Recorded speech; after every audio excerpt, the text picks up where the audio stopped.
म्हणाले होते, conclude the speech now. Okay, next, Chandrasekhar. Narendra Modi साहेब म्हणाले होते, श्री राजकारणात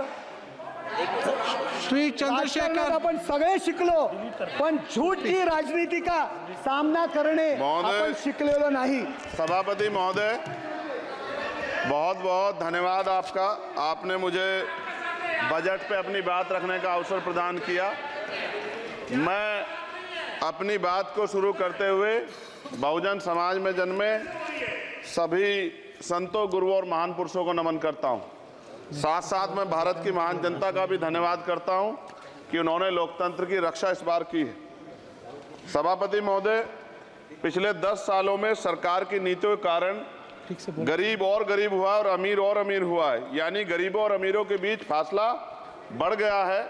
सारे देश की संपत्ति को चंद अमीरों के हाथ में दे दिया गया है। ये हमारे संविधान की मंशा और समतावादी समाज के लक्ष्य के खिलाफ है। अतः हमारी नीतियां गरीबों के पक्ष में भी होनी चाहिए। जातिगत जनगणना, SC ST OBC यानी कि जो बहुजन समाज के लिए आज जीवन मरण का प्रश्न है, इसके बारे में कोई बात बजट में नहीं की गई है। इसके बाद जनसंख्या के अनुपात में बहुजन समाज को सभी क्षेत्रों में हिस्सेदारी मिलनी चाहिए, तभी बाबा साहब अम्बेडकर का जो सपना है समतामूलक समाज का, वो पूरा होगा।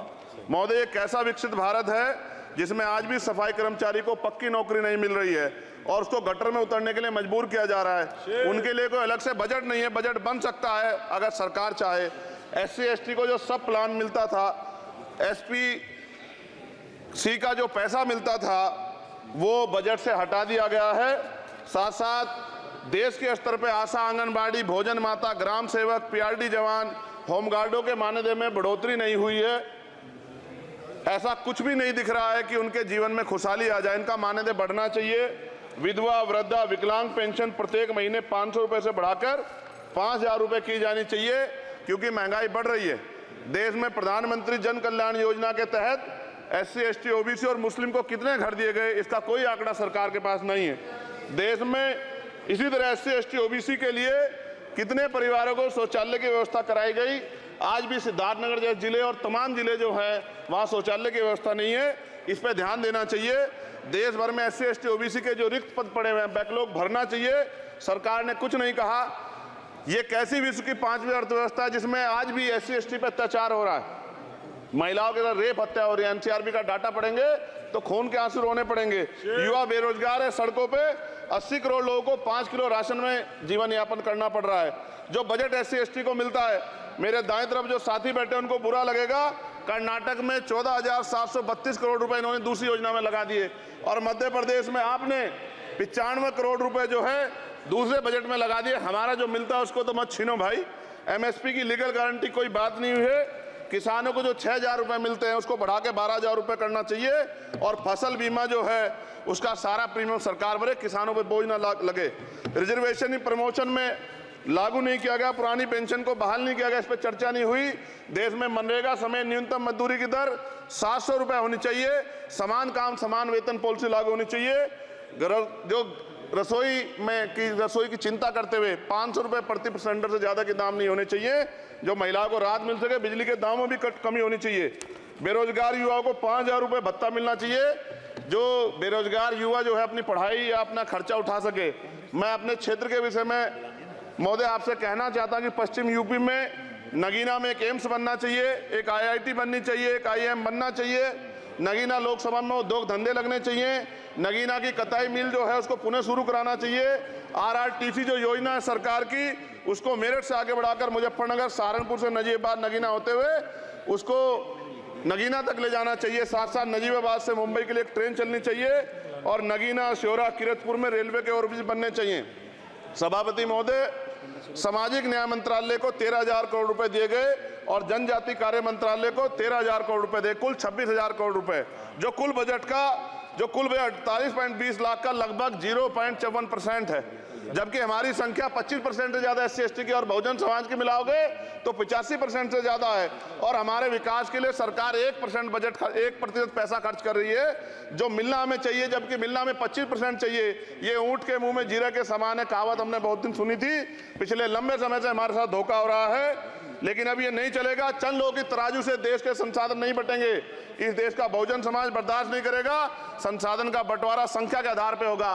माननीय काशीराम साहब नारा लगाए थे, ना तो वोट हमारा राज तुम्हारा चलेगा, और आज हम कह रहे हैं ना ही वोट हमारा और नोट तुम्हारा चलेगा। इस बात का भी ध्यान जो है सरकारों को देना पड़ेगा।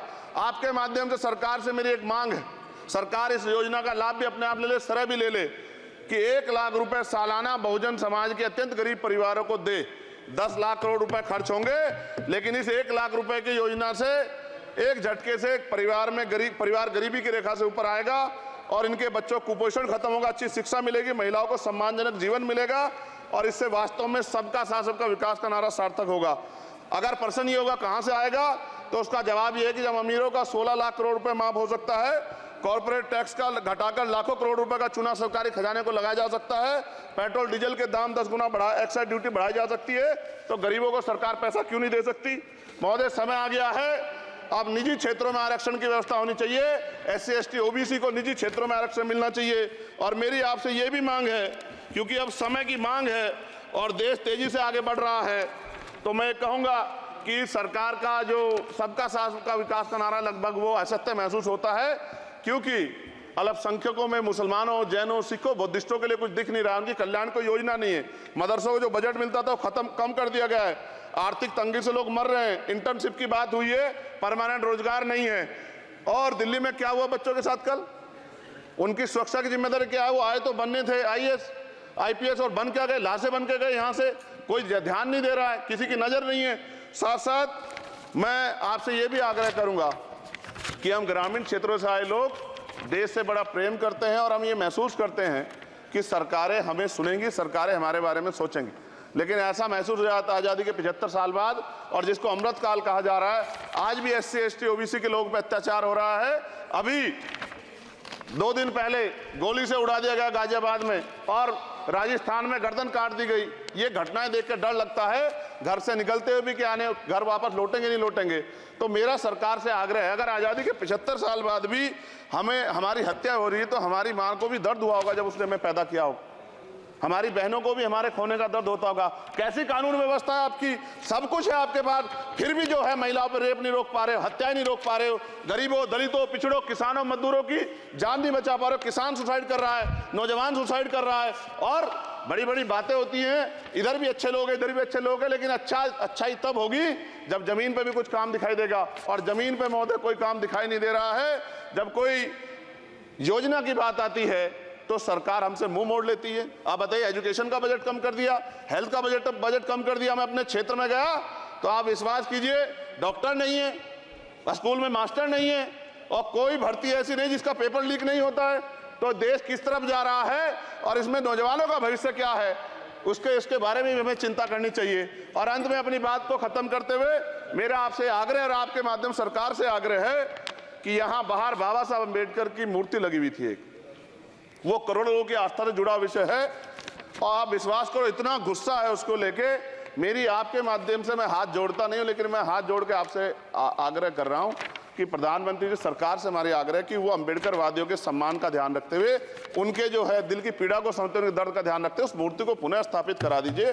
अगर इसमें कोई राजनीतिक कारण अलग बात है, लेकिन मैं कंक्लूड कर रहा हूं। मगर मैं आपसे कहना चाहता हूं, इसमें बहुत गुस्सा है। जिस दिन अम्बेडकरवादी गुस्सा हो जाएगा, वो फिर इस सरकार को जो 24 में आ गई है, वो आने वाले चुनाव में ऐसा सबक सिखाएगा कि दोबारा पलट के नहीं देख पाओगे। तो मैं आपका धन्यवाद करता हूं, और मुझे विश्वास है कि सरकार मेरी बातों पे गौर करेगी और गरीबों के बारे में सरकार सोचेगी, गरीबों को आगे बढ़ने के अवसर प्रदान होंगे। धन्यवाद।